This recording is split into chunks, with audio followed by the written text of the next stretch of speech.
Assalamualaikum warahmatullahi wabarakatuh. Jumpa lagi dengan saya Anggra Putri Tania, dan kali ini di malam yang penuh berkah ya, Alhamdulillah IMT kedatangan tamu istimewa, yaitu Pak Kiai Haji Jaja Abdul Jabar dan Pak Ustadz Hasan Taufan.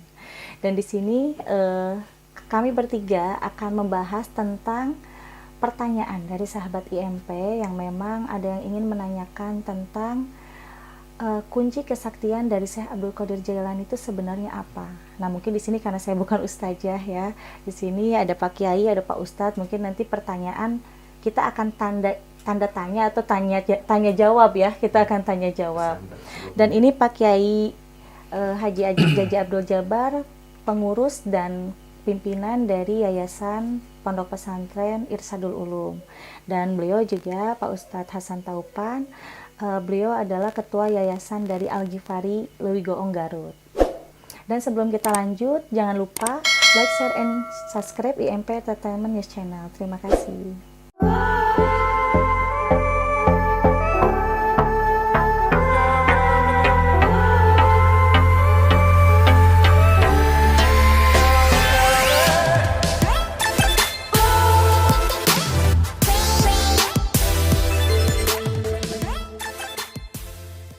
Assalamualaikum warahmatullahi wabarakatuh. Waalaikumsalam. Alhamdulillah, Neng.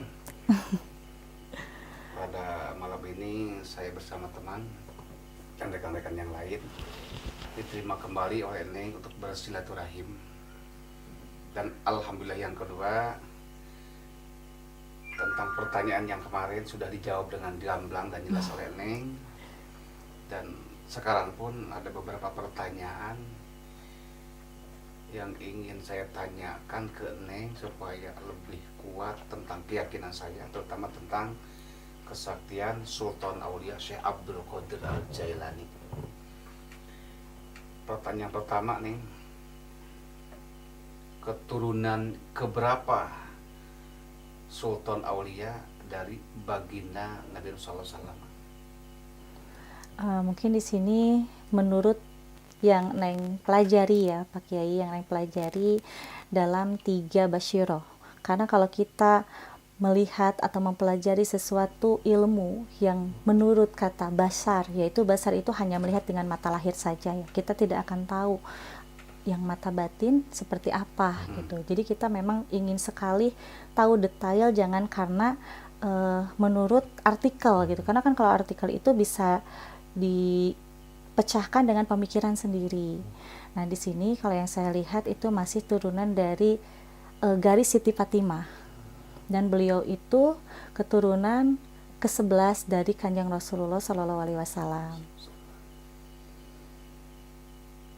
Lantas, Neng, sumber kesaktian Tuan Syekh kalau dari segi amaliyah dan amalan itu bacaannya atau amalan dari amalan apa? Kalau untuk Syekh Abdul Qadir Jailani, beliau itu memang dulunya kan bersahabat bertiga ya Pak ya, bersahabat dengan Ibnu Saka dan juga bersahabat dengan Ibnu Hair. Nah, beliau pun waktu itu mendapatkan ilafat dan petunjuk bahwa harus menemui Wali Al-Ghot. Waktu menemui Wali Al-Ghot itu yang dua ingin seperti memperdebatkan atau meyakinkan bahwa Wali Al-Ghot itu memang mempunyai ilmu yang sakti atau tidak. Nah, di saat Syekh Abdul Qadir Jailani memang ditanya oleh sahabat-sahabatnya, Syekh Abdul Qadir Jailani, apakah engkau akan menentang dengan ajaran Wali Al-Ghot tersebut? Beliau hanya menjawab, tidak, saya hanya ingin menerima barokah dan ingin meminta karomah dari beliau, bilangnya seperti itu. Nah, akhirnya pada saat itu mereka bertiga itu berjalankan ke suatu tempat, bertemulah dengan Wali Al-Ghot tersebut. Sebelum mereka masuk, Wali Al-Ghot tersebut sudah datang dahulu, yaitu membukakan pintu, dan di situ yang dua diusir. Nah, yang satu, Syekh Abdul Qadir Jailani, dipeluk dan akhirnya diludahi oleh Wali Al-Ghot itu. Kenapa bisa diludahi? Padahal tujuan datang itu hanya ingin meminta karomah dan barokah dari Wali Al-Ghot. Akhirnya Wali Al-Ghot tersebut bercerita kepada mereka bertiga bahwa ini adalah wali yang akan dinamakan wali tertinggi dan makom tertinggi yang akan diangkat derajatnya oleh Allah Subhanahu wa taala. Padahal itu waktu masih muda. Nah, di situ akhirnya apa yang harus saya amalkan, kata beliau. Yang harus kau amalkan hanya dua, yaitu Bismillahirrahmanirrahim dan surat Al-Fatihah. Akhirnya beliau tuh mengamalkan Bismillah dan Al-Fatihah. Pada suatu hari beliau pun juga diuji, Pak. Beliau itu diuji oleh iblis karena di saat beliau sedang memandang alam pemandangan yang sungguh indah, tiba-tiba langit tuh gelap. Setelah gelap, langit pun juga terang benderang, dan di situ ada suara yang sangat menggelegar, "Wahai Qadir, saya adalah Tuhanmu.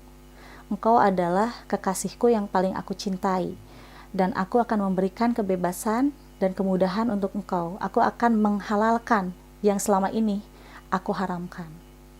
Akhirnya di situ karena memang Syekh Abdul Qadir Jailani menguasai 3 basyiroh ya, Su'aul Basyiroh, Ainul Basyiroh, dan Hakul Basyiroh, akhirnya bisa mengetahui bahwa itu adalah tipuan iblis. Dan tanpa lama-lama akhirnya beliau menjawab, "Wahai iblis, saya tahu engkau iblis, karena Tuhanku tidak akan mungkin mengajarkan kejelekan." Jadi setiap apapun yang datang kepada Syekh Abdul Qadir Jailani selalu mengetahui bahwa itu siapa, bahwa itu yang sesungguhnya adalah apa gitu. Itu Wali Al-Gaut itu siapa teh? Nah, di sini memang ini masih rahasia karena tidak ada yang menyebutkan bahwa Wali Al-Ghaus itu siapa. Ternyata di dalam Quran surat Al-Ghafir tercantum di situ yang dirahasiakan. Dan ternyata menurut penglihatan dari Hakul Basyiroh bahwa Wali Al-Ghaus itu adalah Nabi Khidir alaihissalam yang menjadi guru pertama Syekh Abdul Qadir Jailani. Masih ke Syekh Abdul Qadir juga ya? Iya, jadi Nabi Khidir. menyerupai Wali Al-Ghaus. Gitu juga ya. Betul. Jadi Wali Al-Gaut teh sebutan lain dari Nabi Khidir. Bukan. Pada saat zamannya Kanjeng Sultan Aulia Syekh Abdul Qadir Jailani, bahwa Wali Al-Ghaus itu memang jelmaan dari Nabi Khidir alaihissalam yang memang pada saat itu bersyiar di negara Persia. Subhanallah. Lantas ini kan dari sekian ratus ribu aulia, termasuk aulia itu hampir keseluruhan keturunan Rasulullah. Dan pada saat beliau Sultan Aulia masih kecil lah, itu kan sudah banyak para aulia. Iya. Lantas dengan kuasa Allah sehingga Syekh Abdul Qadir Jailani punya gelar Sultan Aulia atau juga sahabat disebut Kutubil Aqtab. Iya. Apa yang mendasari sehingga Syekh Abdul Qadir Jailani bergelar Sultan Aulia dan Kutubil Aqtab? Itu sebenarnya kunci ya. Kunci kenapa Syekh Abdul Qadir Jailani bisa diangkat dan dinamai makom tertinggi ya, yaitu sebagai Sultan Aulia. Nah, di situ memang di antara para banyak aulia, kenapa harus beliau? Jadi sebenarnya beliau itu pernah berdialog langsung dengan Allah Subhanahu wa taala. Dan di situ di dalam dialognya menggunakan Hakul Basyiroh. Di saat seperti itu, semua pertanyaan dari Sultan Aulia Syekh Abdul Qadir Jailani yang berdialog dengan Allah Subhanahu wa taala dan ditugaskan oleh Allah Subhanahu wa taala lewat malaikat Jibril alaihissalam, akhirnya bisa memasuki alam Jabariyah dan alam Qadariyah. Nah, di situ yang saya pun juga ingin bertanya, ingin menyamai gitu ya Pak, menyamakan dengan apa yang saya tahu. Menurut Pak Kiai dan Pak Ustadz, apa yang dinamakan dengan alam Jabariyah dan alam Qadariyah yang sampai pada akhirnya Sultan Aulia lulus masuk ke dalam alam Jabariyah dan Qadariyah, yang pada sampai akhirnya Allah pun juga bisa membedakan terhadap aulia lain dan terhadap Sultan Aulia. Pengetahuan saya nih ya, alam Jabariyah dan Qadariyah itu adalah alam yang sangat istimewa. Tidak setiap orang yang berpangkat aulia bisa nyampe ke makom sana. Seolah-olah makom alam Jabariyah dan Qadariyah itu adalah makom khusus untuk mencetak atau memproklamirkan aulia sehingga Syekh Abdul Qadir Jailani Sultan Aulia.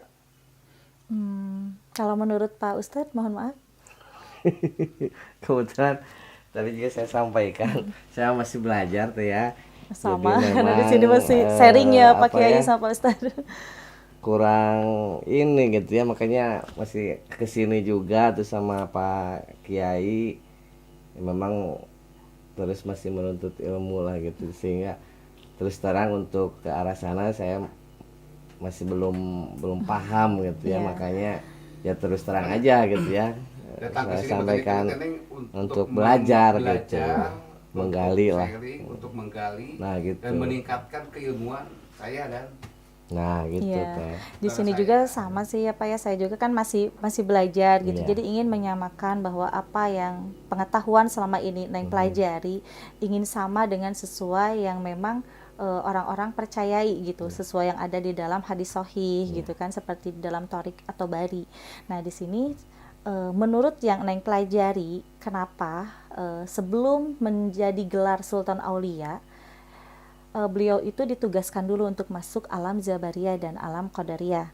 Nah, ternyata di situ di saat Syekh Abdul Qadir Jailani masuk kedua alam tersebut, disitulah Syekh Abdul Qadir Jailani melihat orang-orang yang memang soleh, orang-orang alim yang memang tidak bisa masuk ke surga di alam Jabariyah.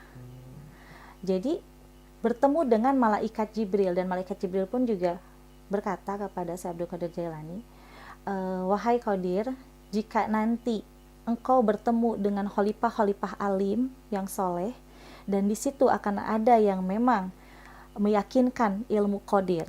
Nah, di situ Qadir pun harus memohon seraya meminta kepada Allah untuk Allah membuktikan bahwa orang alim dan orang soleh belum tentu bisa masuk ke surga dan belum tentu bisa menjadi kekasih Allah. Nah, akhirnya masih bingung kan, karena waktu itu masih saat usia muda gitu. Akhirnya loloslah masuk ke situ karena melihat kenapa di alam Jabariyah kok banyak terkumpul aulia-aulia yang memang soleh, yang alim tidak bisa masuk ke surga. Akhirnya masuklah ke alam Qadariyah. Nah, di dalam alam Qadariyah banyak sekali orang-orang biasa yang bukan bergelar aulia, tetapi bisa masuk ke surga di hari kiamat nanti.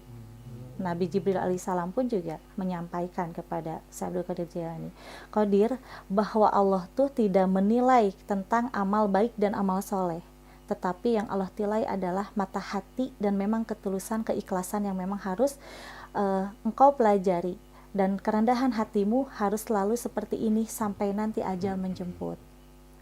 Bagaimana cara saya bisa meyakinkan orang yang soleh, orang alim, dan orang yang mempunyai akhlak buruk?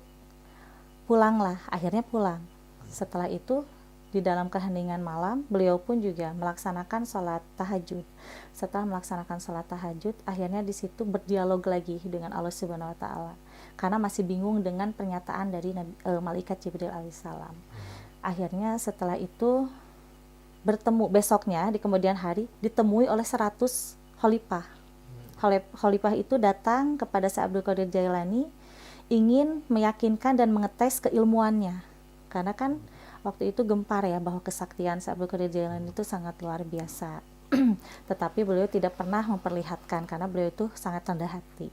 Di saat 100 ulama atau 100 khalifah datang, akhirnya meminta satu apel, padahal itu di hutan. Meminta satu apel, tapi satu apel itu harus cukup untuk 100 ulama. Ternyata di situ dengan kerendahan hati menundukkan kepala ke bawah dan menengadahkan tangan ke atas seraya berdoa kepada Allah, Allah memberikan 2 apel. Dan apel tersebut terjatuh dari langit ke tangannya, kedua tangan Syekh Abdul Qadir Jailani. Dan di sebelah kanan itu harus diambil oleh satu khalifah yang menantang Syekh Abdul Qadir Jailani. Di saat dipegang, tiba-tiba apel tersebut busuk, dan yang dipegang di tangan kirinya Syekh Abdul Qadir Jailani, apel tersebut segar dan manis rasanya. Nah, disitulah bisa membedakan bahwa benar yang ada di alam Jabariyah itu orang-orang alim yang mempunyai akhlak buruk dan mempunyai ujub riya takabur gitu. Dan yang di tangan kirinya itu kenapa? Padahal Qadariyah itu biasanya kan yang jelek gitu ya, Jabariyah itu yang bagus. Ternyata yang bagus belum tentu bisa masuk surga, dan yang kelihatan jelek itu justru bisa masuk surga karena memang mempunyai kerendahan hati gitu. Berarti kalau dalam kitab itu yang nilai itu adalah khulus dan jayidnya hati kita. Betul. Dan salah satunya juga kenapa beliau bisa terbang ya, ceramah dan bisa terbang kemana-mana. Terus beliau pun juga bisa menjadi berapa puluh untuk bisa menghadiri ke suatu tempat yang di dalam satu hari itu. Karena memang beliau sudah menguasai yang tadi disebut dengan 3 basyiroh dan juga pernah masuk ke dalam alam Jabariyah dan Qadariyah. Makanya beliau kunci kesaktiannya ada di 2 hal tersebut. Iya, ya. Berarti masuknya karomah ya? Itu Atau karomah. mukjizat? Kalau yang termasuk oleh Syekh Abdul Qadir Jailani itu adalah nur syahadah Oh, nur sebenarnya, syahadah. bukan karomah, bukan Oh. barokah, tapi nur syahadah. Bisa ada ya. Iya, kan waktu itu Rasulullah ada Nur Muhammad sebelum Rasulullah lahir kan. Nah, Syekh Abdul Qadir Jailani pun juga ada nur syahadah yang memang sebelum Sultan Aulia Syekh Abdul Qadir Jailani Oh, iya. lahir ke muka bumi. Lantas nih, lanjut selanjutnya ya. Di antara umat baginda Rasulullah Iya. hanya Syekh Abdul Qadir Jailani dalam kitab Sirul Burhan yang diterangkan beliau itu ketika nanti di alam akhirat akan ada di dekat pintu neraka sambil membawa catatan jangan-jangan ada umat Rasulullah yang menjadi murid-murid Syekh Abdul Qadir Jailani dimasukkan oleh malaikat ke neraka. Artinya satu-satunya umat Rasulullah dan aulia Allah yang sanggup melawan penjaga pintu neraka adalah Syekh Abdul Qadir Jailani. Benarkah itu, Neng? Iya benar, karena beliau memang sudah mendapatkan doa dari Wali Al-Ghods, yaitu jelmaan Nabi Khidir alaihissalam yang pernah berbicara pertama sebelum beliau diberikan makom tertinggi ya, gelar Sultan Aulia, bahwa kakimu akan berada di dalam leher semua para waliullah, bahkan jin pun tunduk kepada Qadir. Bahkan malaikat pun juga akan takluk kepada Qadir, karena Qadir mempunyai kerendahan hati dan keilmuan yang luar biasa. Gitu ya. Itu kan dalam kitab begitu hebat yang diterangkannya. Ya, Sampai-sampai Syekh Abdul Qadir Jailani itu sanggup membentak penjaga pintu neraka ketika ada umat Rasulullah yang akan dimasukkan ke neraka, tercatat dalam buku dia itu adalah murid beliau. betul. Itu tertera juga di dalam kitab Manaqib Jawahirul Ma'ani. Ya, jalur Ya, mana nih? ada di situ. Jadi memang malaikat pun juga segan gitu kepada Syekh Abdul Qadir Jailani karena beliau sudah mendapatkan gelar makom tertinggi. Dan kenapa bisa dikatakan bahwa beliau satu-satunya rajanya para wali gitu? Karena beliau itu tidak pernah membaca yang lain-lain selain yang diijazahkan oleh Wali Al-Ghods itu. Karena hanya dengan bacaan Bismillahirrahmanirrahim dan juga surat Al-Fatihah untuk pembukaan. Nah, ini lantas ketika ada proses hawal beliau yang diadakan di setiap, kadang di pondok pesantren, kadang di tempat-tempat para wali, itu kan ada ribuan yang hadir. Iya. Dalam kitab disebutkan bahwa ketika disebut nama kami, apalagi ketika hawal, maka kami akan hadir. Sementara di hari yang sama, kadang jam yang sama, Banyak. menit yang sama, mungkin ada ratusan bahkan ribuan yang sedang melaksanakan hawal. Caranya bagaimana beliau menghadiri perayaan tersebut? Jadi memang karena beliau itu mempunyai kesaktian yang luar biasa ya. Utamanya memang karena beliau itu kan salah satu murid dari Nabi Khidir alaihissalam. Ya. Sebenarnya kenapa beliau bisa menjadi berpuluh-puluh kali lipat, bisa menghadiri di setiap ribuan ya. acara, bahkan ribuan pun juga kalau misalnya kita katakan sedunia gitu kan, berarti berapa banyak gitu ya, bisa sampai beribu-ribu kali lipat. Karena beliau menguasai yang tadi kedua Pak. Kalau tadi kan yang Hakul Basyiroh, nah ini yang menguasai Ainul Basyiroh. Jadi beliau itu memohon kepada Allah dengan ruhnya bisa menjadi beberapa ribu kali lipat untuk bisa menghadiri manakib-manakib Syekh Abdul Qadir Jailani gitu. Nah, kalau untuk soal Basyirohnya itu cara beliau untuk berdakwah kepada layaknya umat, banyaknya umat, agar bisa mengerti, paham, tidak melanggar aturan dari agama, tidak bid'ah gitu. Walaupun memang tidak ada nih di dalam kitab, tidak ada nih di dalam Al-Quran, tapi apa yang beliau sampaikan itu langsung dari mata hati, mata batin, yang memang langsung Allah itu gerakan ke dalam hatinya Syekh Abdul Qadir Jailani. Makanya setiap perkataannya tepat dan mujarab. Gini teh, saya kan tadi dia sampaikan belajarlah santri ya teh, kebetulan barangkali mewakili teman-teman juga periode masa dakwah barangkali ya, masa dakwah Syekh Abdul Qadir Jailani itu masanya di kalau tahun berapa sampai tahun berapa gitu teh. Lamanya berapa tahun ya? Nah, lamanya berapa tahun gitu teh. Jadi masa dakwahnya itu dari mulai Terus remaja. daerah mana gitu.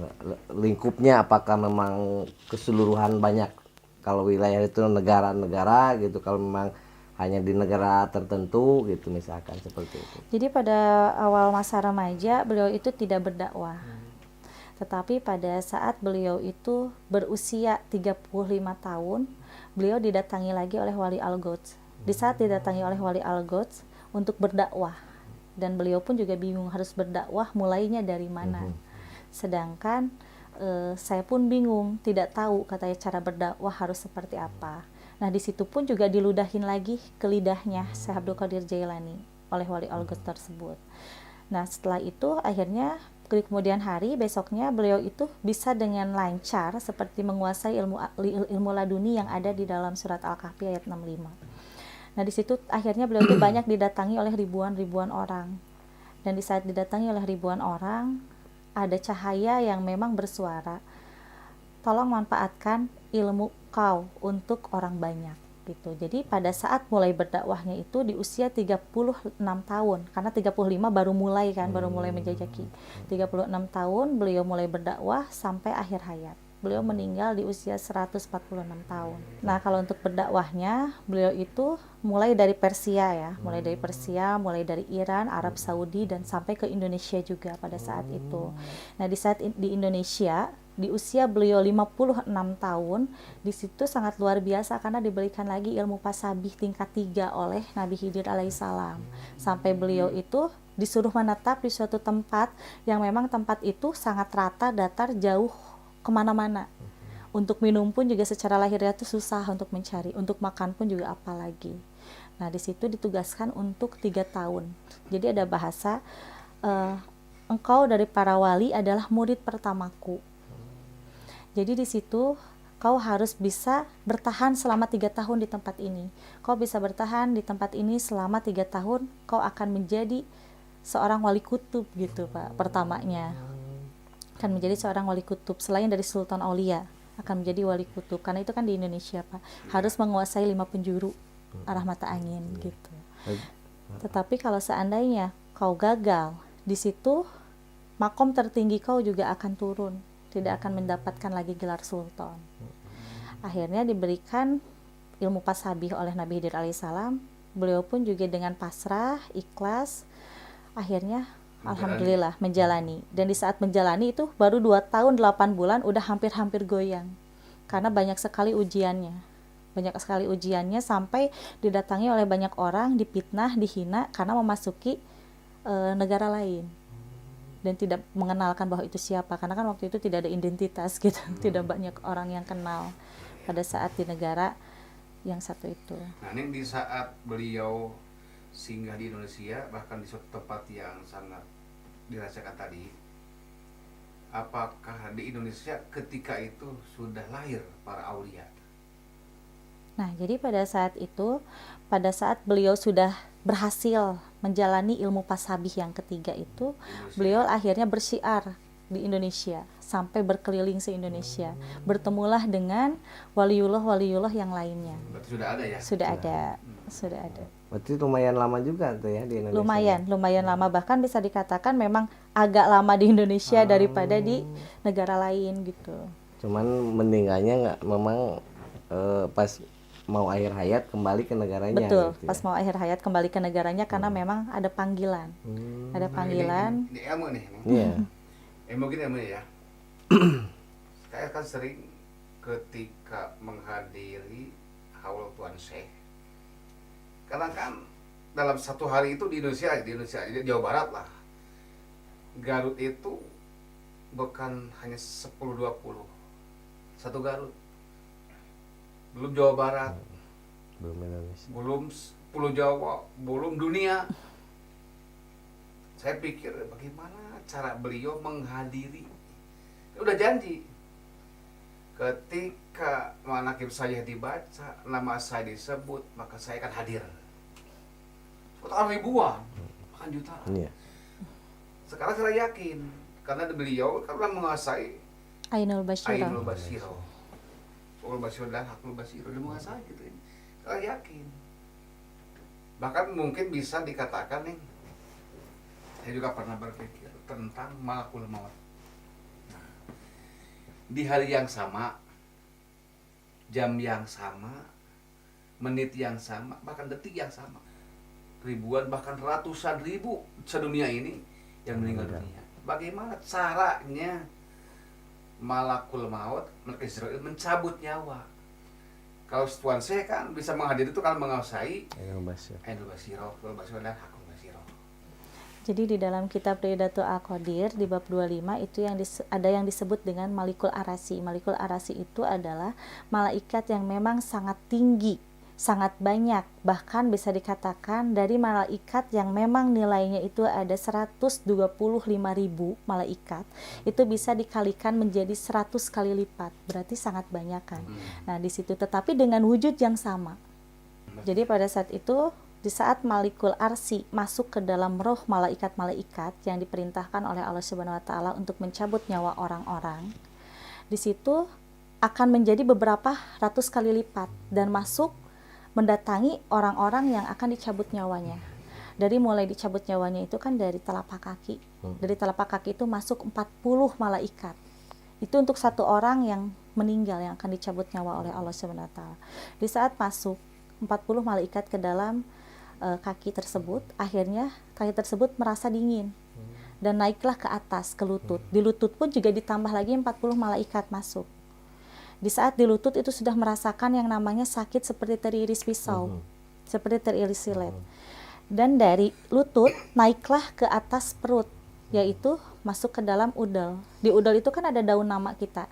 Di situ pun juga ditambah lagi 40 malaikat yang masuk. Jadi 120 malaikat yang masuk di dalam perut seseorang yang mau diambil nyawanya. Dan akhirnya setelah itu dihapuslah nama-nama yang ada tercantum di dalam daun yang ada di dalam udel. Dan di situ pun juga di akhirat bersamaan ada 120 malaikat yang akan menggugurkan daun nama seseorang tersebut yang akan dicabut nyawanya. Di saat daun nama itu sudah terhapus namanya, daun itu akan dicabut oleh 120 malaikat. Nah, di situ akan merasakan sakit yang sangat luar biasa. Naik lagi ke dalam dada.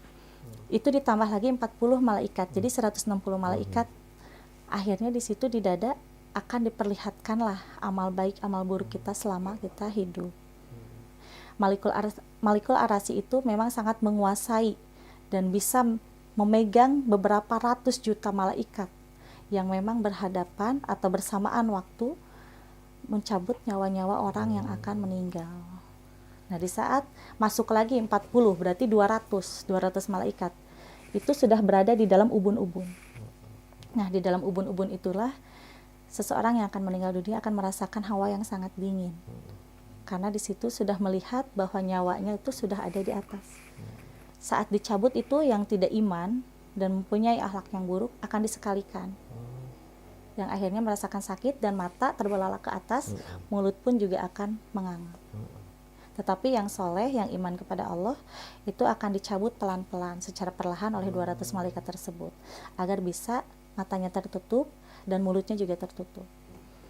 Jadi itu semua malaikat dimasuki oleh Allah Subhanahu wa taala dengan Malikul Arasi yang ada di dalam kitab Ridatul Al-Qadir.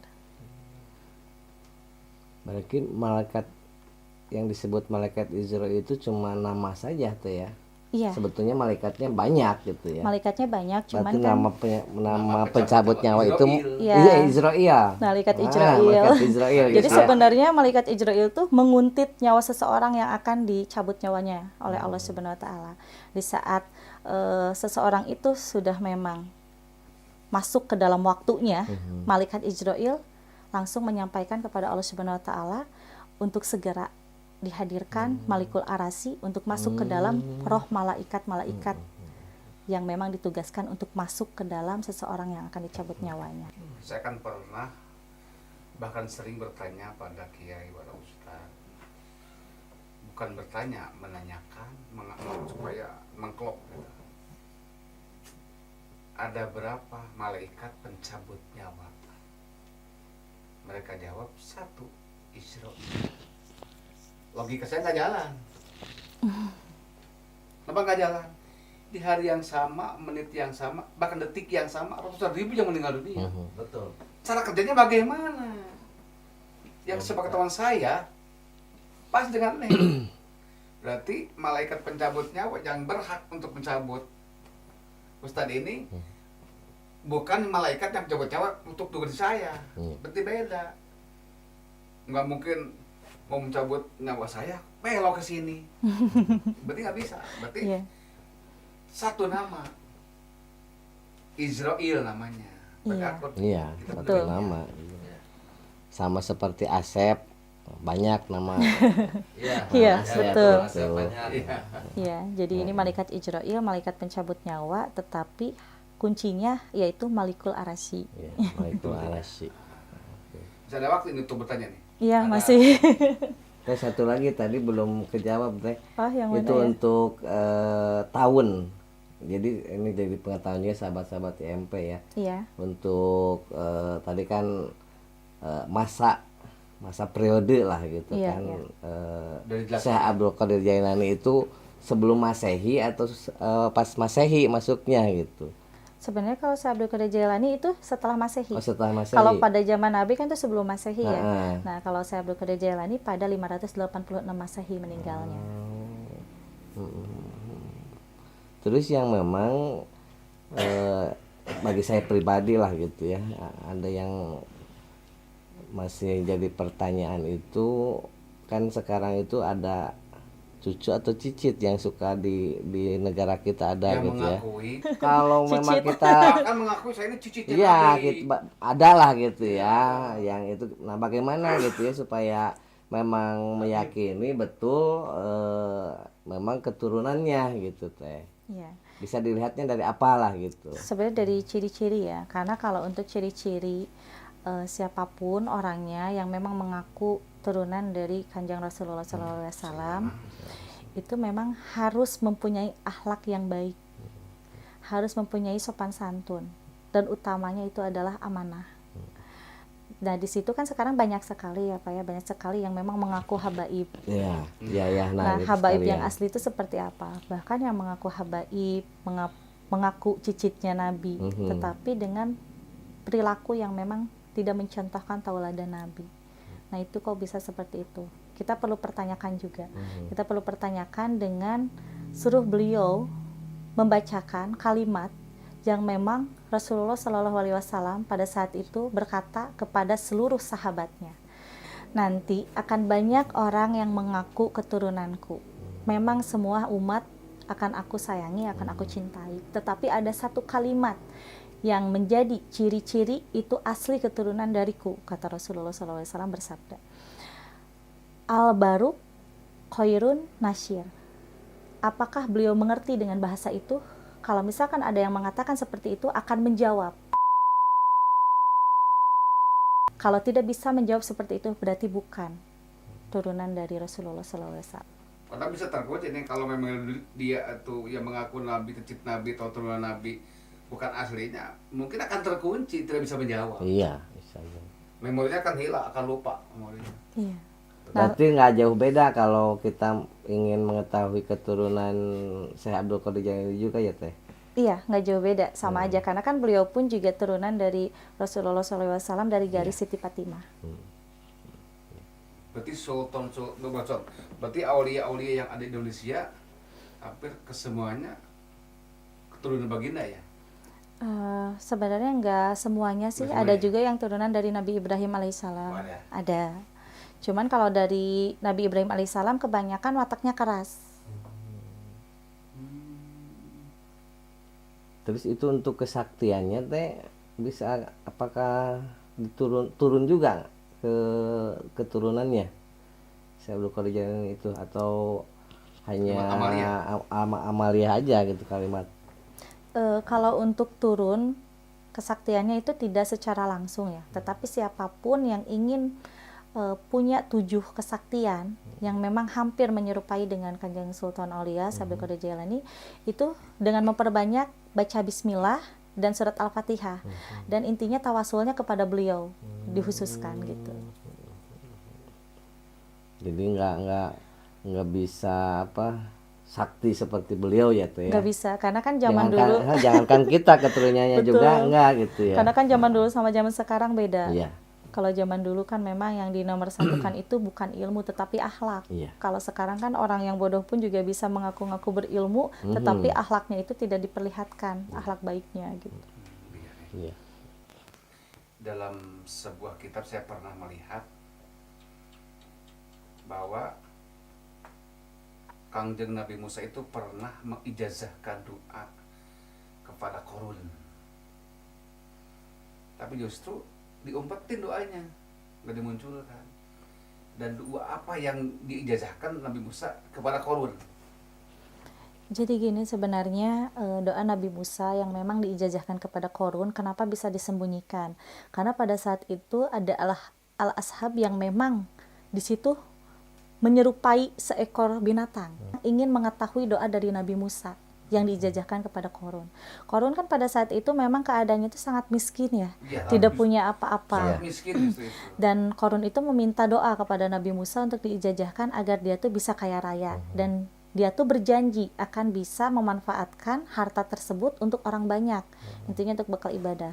Ternyata Qarun itu kan setelah diijazahkan oleh Nabi Musa alaihissalam, dan Qarun pun juga mengamalkan amalan doa tersebut, Qarun itu ingkar janji setelah diberikan kekayaan harta yang berlimpah. Nah, di situ Al-Ashab pun juga mendengar doa yang dilantunkan dari mulutnya Nabi Musa alaihissalam kepada Qarun, dan akhirnya setelah Qarun menerima ijazah dari Nabi Musa, ayat itu akhirnya ditarik oleh Al-Ashab dan akhirnya sampai sekarang ditarik ke dalam Laut Merah. Makanya tidak tercantum ayat tersebut di dalam Al-Quran karena disembunyikan oleh Al-Ashab.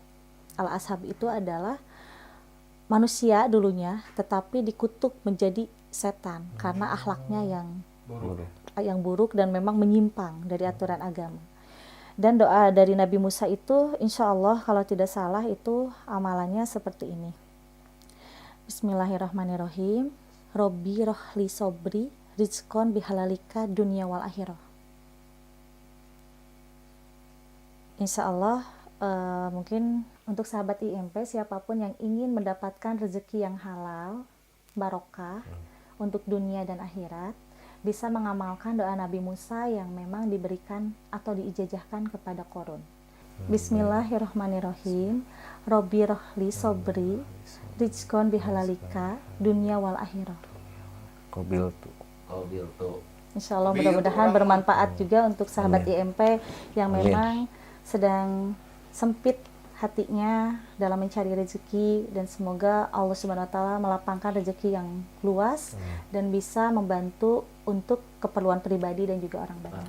Per malam. Jadi mungkin di sini karena kita nggak boleh bid'ah gitu ya, kita harus ada contohnya. Pada saat itu memang Qarun diijazahkan oleh Nabi Musa alaihissalam untuk mengamalkan doa tersebut sebanyak 444 kali setiap malam selesai ibadah tahajud. Itu selama 41 hari. Pada saat itu alhamdulillah Qarun diberikan amanah dari Allah, yaitu harta yang berlimpah. Jadi ini teh perdana yang panjangan yang ngomong panjangan. Yang berarti perdana. Ya memang baru ini ada. Saya udah bilang kan. Bagaimana saya mengungkapkan, kan nggak ada disembunyikan. Yang namanya barang tersembunyi kan nggak bisa dimunculkan. Tapi sekarang kan udah tahu dari ini. Jadi itu doa Nabi Musa alaihissalam pun juga pada saat itu kan Nabi Musa alaihissalam memang memohon pertolongan dan ridho dari Allah Subhanahu wa taala. Akhirnya Nabi Musa alaihissalam yang memang diberikan mukjizat oleh Allah yaitu kitab Taurat ya. Nah, di situ Nabi Musa pun juga langsung berdialog dengan Allah Subhanahu wa taala. Makanya Nabi Musa bisa melafalkan doa tersebut kepada Qarun. Sebenarnya pada saat Al-Qur'an pertama ada, waktu masih di batu ya, ditulis di batu itu sebenarnya ayat itu ada. Cuman memang sengaja dirahasiakan karena takut membuat orang itu akan gila harta. Dengan banyaknya harta akan hilang jati dirinya dan akan hilang iman dan ketakwaannya. Makanya dilapalkan langsung oleh Nabi Musa dan akhirnya ala ashab yang memang mendengar khawatir gitu kan, akhirnya dibawalah ke Laut Merah. Dan itu akan muncul kembali, nanti akan ditemui oleh Al-Mahdi. Iya, mungkin sahabat IMP, pembahasan kali ini cukup sekian. Insya Allah kedepannya akan ada part kedua ya, akan membahas tema yang lainnya. Dan terima kasih kepada Pak Kiai Jaja Abdul Jabar, kepada Ustadz Hasan Taufan yang sudah berkenan datang ke sini, dan akhirnya di sini kita buat tanya jawab ya tentang tema kesaktian Sultan Aulia Syekh Abdul Qadir Jailani. Dari kami semua pamit undur diri. Insya Allah kedepannya kita akan membahas tema yang lainnya. Wabillahi taufiq wal hidayah. Wassalamualaikum warahmatullahi wabarakatuh. Wassalam.